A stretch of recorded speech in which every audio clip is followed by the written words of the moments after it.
국회의원들 없으면 좋겠어.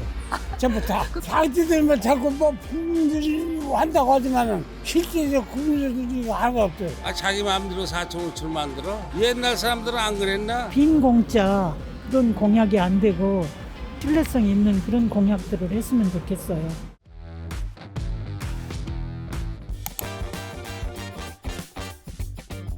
노인들이 장루시대 아니야. 젊은 노인들이 많어. 65세면 노인들 취급을 해보잖아. 근데 한참 일할 나이인데 일이 없어. 근데 노인들이 보다시피 요 뒤에 가면 꽉 차서 할 일이 없어. 노인들 일자리 좀 만들어줬으면 좋겠어. 우리 같은 사람 80 넘으니까 어디 가다 명함도 못 밀어. 아예 말도 못 붙여. 이게 우리 같은 사람 그냥 먹고 놀아야 돼 그냥. 나 같은 경우엔 괜찮아. 혼자 충분히 지내니까. 못한 사람도 많거든. 70 미만 된 사람들, 75세 미만은 일거리 해줘야 돼.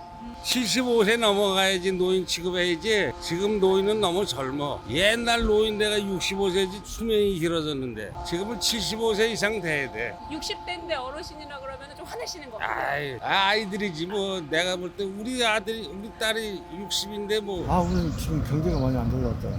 국가 신용도가 떨어졌잖아.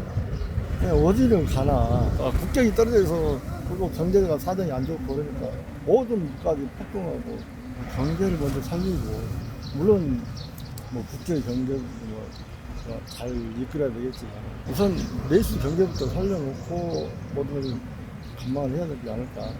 그래서 시간이 오래 걸리겠죠. 뭐 당장 대통령 연다고 바로 되는 것도 아니고 어느 정도 시간이 그리고 2, 3년 지나면 회복되지 않을까 생각을 하는데 바로 1년 바로 회복될 거라고 생각은 안 해요. 차차 나아지겠죠. 빨리 회복됐으면 좋겠어요. 국회의원들 없으면 좋겠어. 전부 다. 국회의원들 없애면 좋으시겠어요? 왜냐? 뭐 자기들만 자꾸 뭐 국민들이 한다고 하지만은 실제로 국민들이 하나도 없어요. 국민들은 깎아가면서 먹고 살려고 할 때 자기네들 더 벌려고 먹기를 안 돼. 그래서 아니 내가 국민들도 사람이 돼서 여자를 가려지 말고 다 합해서 여자 합해서 먹고 살려고 노력하고 어떻게 해야지. 뭐 하달라고 손 싸우고 뭐 합의해서 먹고 살려고 노력해야지. 이제 우리 손자들이 30대잖아요. 앞으로 우리 손자들을 위해서 젊은 사람들을 위해서 대통령이 경제를 살리고 국민을 살리고 나라를 살리는 게 난 우선이라고 봐요. 나라를 살리려면 여야가 없어. 여야가 없이 적극적으로 국민을 위하여 경제를 위하여 열심히 뛰어야 된다고 봐요. 여야 따지지 말고 요즘 국회들 맨 쌈 막잖아. 국민들로서는 안 좋게 보여. 민주당 같은 경우에는 국회의원만 타고 독재를 하잖아. 딴 당은 힘도 못 쓰게 맹글고. 난 그런 게 안 좋다 이거예요. 나라를 살리고 미래를 위해서라면은 쌈 막지는 말고 하지 말고 국민을 통합하여 어떻게든지 대한민국이 최대한 선진 국가를 만들어야겠다. 이런 걸 나는 원하는 거예요. 안정적인 아까 국민연금 같은데 이런 거 그리고 요즘에 웬 세금이 그렇게 너무 많더라고요.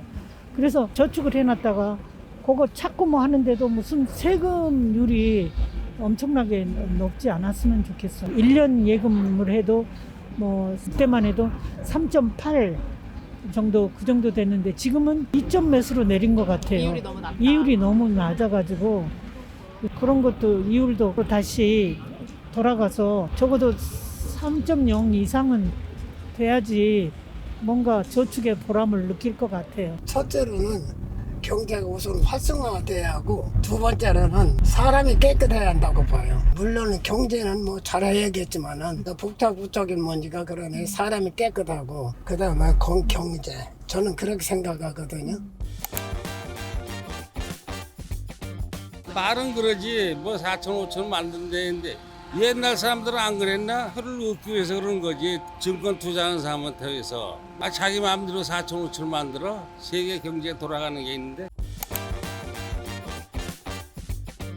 저 같은 경우는요, 그 사람을 도와줄 수 있는 문제가 뭐냐면 국가에서 돈이 얼마나 경제 여력이 그거를 지탱해갖고 그 사람을 해줄 수 있느냐가 우선은 첫째가 그게 관건이거든요. 근데 국가가 돈이 없어갖고 무조건 해주는 것도 그것도 좀 문제가 있다고 봐요. 해주면 좋아요. 근데 국가가 부도가 나면은 모두가 전부 막말해서 생활이 피폐해지니까 그건 잘 생각을 해갖고 해주는 게 좋지 않나. 바람직하죠. 이제 실행이 문제지. 정권 이쪽 저쪽 그걸 따질 게 아니라 부동산 업자들이 너무 많이 이렇게 올려놓고 이런 현실을 국가에서는 관리를 해줘야 되는 거예요. 하나 예를 들면 전세 사기업자들 많이 당했죠. 전세에 사는 사람들이 너무 지금 불안하고 그러잖아요. 사기를 당했는데 국가에서는 구제도 안 해주고 그 책임은 국가한테 있는 거예요. 전세금을 집주인이 마음대로 쓸 수 없게 보증을 딱 해가지고 거기서 이자나 자기가 쓰고 나머지는 정부에서 관리를 해줘야 돼. 은행에서 이자는 주인이 집주인이 알아서 하지만 그 돈을 갖다 몽땅 어디 쓰지 못하게 어떤 묶음을 해놔야 돼요. 그래야 없는 사람이 전세를 마음 놓고 살죠. 그러면서 이제 자식들 낳게 도움을 많이 주고 그거 뭐 대통령 선거 때 공약으로 한 게 아니라 그냥 국책 사업을 해나가야 돼요. 그래서 정말 우리는 맨 땅에 헤딩을 했는데요. 아무것도 없이 사람은 살다 보면 사라져요. 황된 꿈 꾸지 않고 열심히 살다 보면 직장 취직 좋은데 이거 바라지 말고 자식 낳고 살다 보면 사라져요. 그렇게 혜택을 줘야 돼. 그래 젊은 사람들이 희망을 갖고 애를 낳지. 애들 많이 안 낳잖아 지금. 그래서도 좀 젊은 사람들을 위한 당연하지. 우리 내년 살면 죽잖아. 나머지 젊은 사람들이랑 잘 살아야지. 공약을 하는 게 빈 공짜 그런 공약이 안 되고 지켜지지 않고 신뢰성 있는 그런 공약들을 했으면 좋겠어요. 그래서 국민들이 기대를 하고 투표를 했는데 나중에 당선이 되고 나서 하나도 실천이 안 되면 국민들이 너무 실망을 하니까 그런 공약들이 실천될 수 있는 공약을 했으면 좋겠어요. 저는 경제가 허락하는 한 앞으로 그 저출산 문제를 해결하기 위해서는 조금 지원을 해줘야 한다 생각하고 있거든요. 개인적으로 나라에서 경제가 어느 정도에 거기에 받쳐줄 수 있느냐에 따라서 드리겠지만은 일단은 경제가 허락하면 해주는 게 좋다고 봐요. 그렇게 해야 저출산이 일단 해결이 되고 그 다음에 더 나라가 부강이 되면은 자녀 수에 따라서 국가에서 그 아파트 같은 걸 분양을 해줄 때 플러스를 많이 좀 더 혜택을 줄 수 있는 그런 걸 해줬으면 좋지 않나. 그래야 저출산 문제도 많이 해결되지 않을까 그렇게 생각하고 있습니다.